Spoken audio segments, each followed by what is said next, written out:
A field is a region of space under the influence of a physical object with which it can exert a force on the object placed within this region. Once you have an object that can exercise a form of influence over another object, not necessarily in contact with it, but placed within a certain distance from it, then that region from where that influence can be felt is called a field.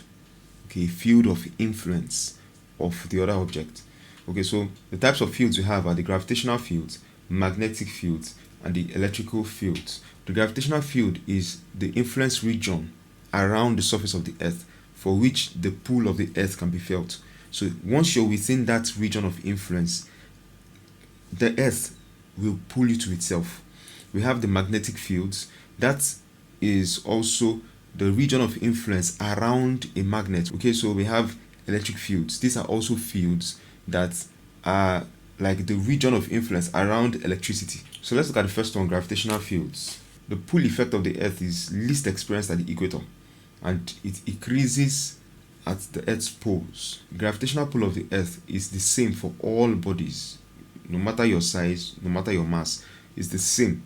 Okay, and its value is approximately at 9.81 meters per second squared. It was Galileo Galilei that carried out this experience at the Tower of Pisa that proved that gravity is not a respecter of mass. And he did this by proving that two objects of different masses, if released from the top of the tower, will hit the ground at exactly the same time.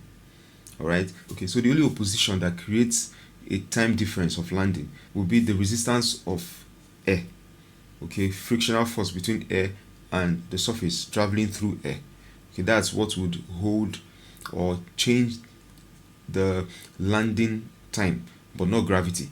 So if you do this in a vacuum where there is no air, you find out that both objects land at the same time. So we have the formula for force of attraction of gravity on the body to be mass times gravity. Okay, and that's equal to the weight of the object, and the weight of the object obviously is the pull of gravity on that object, the force of the pull of gravity on that object. Alright, so next we have the magnetic fields. The magnetic field can also be described as a region of space under the influence of the magnet. Okay, we have talked about that. The poles of the magnet is where you have the strongest attraction. So the north pole will repel the north pole, and the south pole will repel the south pole of other magnets, while the north pole will attract the south pole and the south pole will attract the north pole. So it's still the same concept of like poles repel, unlike poles attract. So the magnetic line of force are imaginary lines. Very important. Imaginary lines we draw showing the magnetic field and indicates how strong the magnetic force is.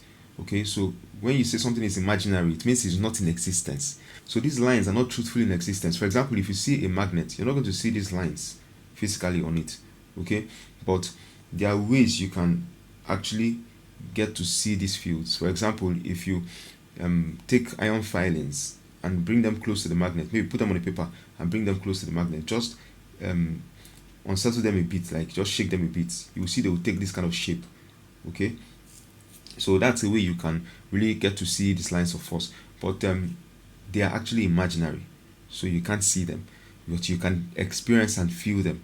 Okay, so you can see for the north pole the force is outwards towards the south pole. Okay, this is what you will find with the magnet.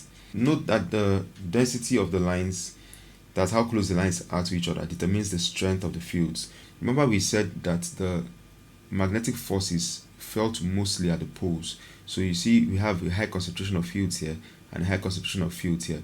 So, and those are the poles. So you feel more force at those poles. The magnetic line of force can be defined as imaginary lines that represent the direction of magnetic fields, such that the tangent at any point is the direction of the field vector at that point. Okay, so let's move on to electric fields. An electric field is a region of space that surrounds electrically charged particles in which another electric charge would feel a force. Okay, so we have the positive charge and negative charge. You can see for the positive we have the charges pointing outwards, negative pointing inwards. So like charges repel themselves, while unlike charges attract themselves. So electric fields can be classified into two groups. We have the uniform electric fields. So this is where you have equal magnitudes at all directions. At every point in a particular direction, you have equal magnitude. So we have an example of that to be this kind of thing, okay, the field between parallel plates. So you can see that this is evenly arranged. We have equal magnitude at all points, okay, in the direction of this force. Then we have the non-uniform ones, which their strength varies from point to point, okay. So as it states here, it means depending on where you are on the field, the amount of force you will feel will be different, okay. So that's for the non-uniform electric field. But for the uniform electric field, anywhere an electric charge is in that field, the electric charge is going to feel the same amount of force anywhere in the field. So field lines are lines we draw to represent fields. They are actually imaginary, as fields do not exactly exist as lines. So the same thing with the magnetic fields, the same thing with the electric fields, the same thing with the gravitational field, okay. So I just also want to stress again that the strength of the field is proportional to the density of the line. So an electric charge within the field of these parallel plates will have an experience of a higher force as compared to one in this one, okay, because you see here we have a higher density of fields compared to this one. So what are the properties of field lines? We have one, they never intersect, they don't cross each other, okay. They start from the positive charge and end with the negative. You saw I told you the positive charges, you see the lines pointing out. So everything starts with a positive charge and end with negative, okay. So the number of lines represent the magnitude of the charge. The number of lines you see will represent how strong that field is. The closer the lines are together, the stronger the electric field in that region. So 3 and 4 almost same thing. Field lines also indicate the direction of the field.